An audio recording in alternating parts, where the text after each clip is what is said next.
ब्रेकनंतर बुलेटिनमध्ये तुमचं स्वागत आणि आता एक महत्त्वाची बातमी पाहूयात।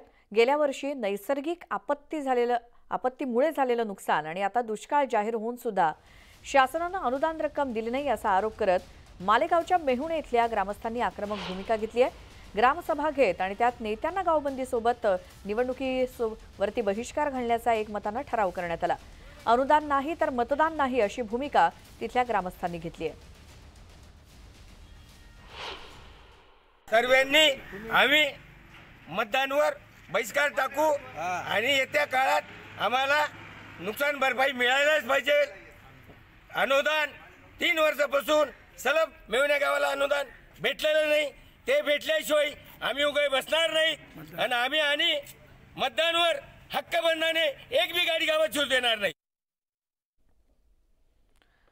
या संदर्भात अधिक माहितीसाठी जाऊयात। आमचे प्रतिनिधी बबू शेख आपल्या सोबत जोडले गेलेत। बबू, या मेहुणे गावच्या ग्रामस्थांनी कोणकोणत्या कारणास्तव काय नेमकी भूमिका घेतली आहे?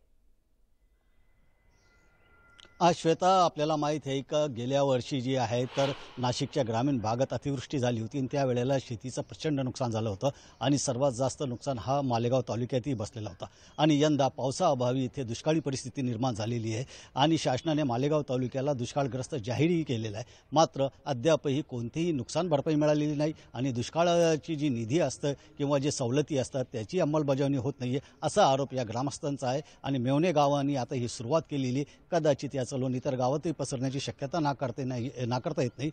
नो अनुदान नो मतदान अशी भूमिका या ग्रामस्थांनी घेतलेली आहे। त्याच्यामुळे आता प्रशासनाची डोकेदुखी वाढणार आहे आणि ते या ग्रामस्थांची कशी समजूत काढतात आणि त्यांना मतदानासाठी कसे प्रवृत्त करतात याकडे आता सर्वांचे लक्ष लागलेले आहे। श्वेता, बिलकुल बाबू, धन्यवाद या सगळ्या माहितीसाठी। त्यामुळे हे ग्रामस्थच ठरवतील की नेमकं आपल्या राजकीय उमेदवारांचं नेमकं भवितव्य त्यांच्याच हाती आहे। आणि आता मी मतदार बोलतोय या विशेष सेगमेंटमध्ये आम्ही दररोज एका ज्वलंत विषयावरती राज्यभरातल्या मतदारांना नेमकं काय वाटतं हे दाखवण्याचा प्रयत्न करणार आहोत। आणि आमचा आजचा प्रश्न आहे, उमेदवाराची शैक्षणिक पात्रता ही तुमच्यासाठी महत्त्वाची आहे का? त्यावरती आलेल्या प्रतिक्रिया ऐकूया। त्याचं काम पाहून मतदान करणार, कारण तो आपल्याला किती उपयोगाचा आहे, सर्वसामान्य जनतेचं किती तो ऐकतो किंवा आमची कामं किती करतो ते महत्वाचं आहे। सगळ्या लोकांच्या गोरगरिबांच्या समस्या त्यानं जाणून घेतल्या पाहिजेत, प्रत्यक्ष येऊन बघितलं पाहिजे की खरं काम झालंय की नाही झालं। ते नुसतं शिकलेलं असून काय उपयोग नाही, त्याला अनुभव पण पाहिजेत ना। शिक्षण हे खूप गरजेचं आहे, पण नुसतं शिक्षणामुळे आपण उमेदवार निवडून आणायचं हे गरजेचं नाही। तो उमेदवार आपला काम कसा करतोय, ग्राउंड लेवलच्या माणसांना कसं ट्रीट करतोय हेही आपल्याला बघणं गरजेचं आहे। उमेदवार सुशिक्षित असून त्याने जर काही जनतेची कामच केली नाहीत तर त्याचा काय उपयोग आहे? जर तो अशिक्षित जरी असला आणि त्यांनी जनतेच्या मध्ये जाऊन त्यांच्या समस्या सोडवल्या तर तो जास्त चांगला उमेदवार ठरू शकेल असं मला वाटतं। तर एज्युकेशन असलं आणि कामच काही केलं नाही तरी पण काही उपयोगीचं नाहीये आणि एज्युकेटेड पण असावं, कारण थोडं नॉलेज मला असं वाटतं की पाहिजे। दोन्ही माझ्या हिशोबाने महत्वाचे आहे। शिक्षण पण महत्वाचं आहे, पण त्याच्यापेक्षा जास्त काम जास्त महत्वाचं आहे। मी मतदान करताना फक्त हाच विचार करतो की तो माणूस भ्रष्टाचारी नाहीये, गुंड नाहीये, हे महत्वाचं आहे। त्याने यापूर्वी काय काय कामं केलेत आणि कसे कसे केलेत ते पाहू आणि फ्युचरमध्ये तो काय काम करणार आहे, कसं काम करणार आहे हे बघून त्याला मत देऊ।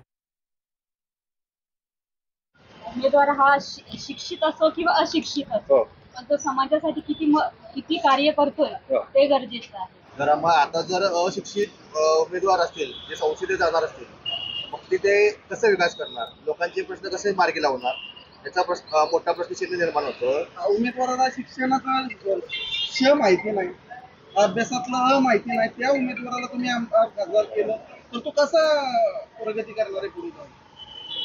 गोष्टी माहित तर पाहिजेत। काय गोरगरिबांचे, लोकांचे, सर्वांचे काम त्याला समजले पाहिजे, काम करता आले पाहिजे, नाही का? यासाठी उमेदवार शिक्षित असलेला गरजेचं आहे।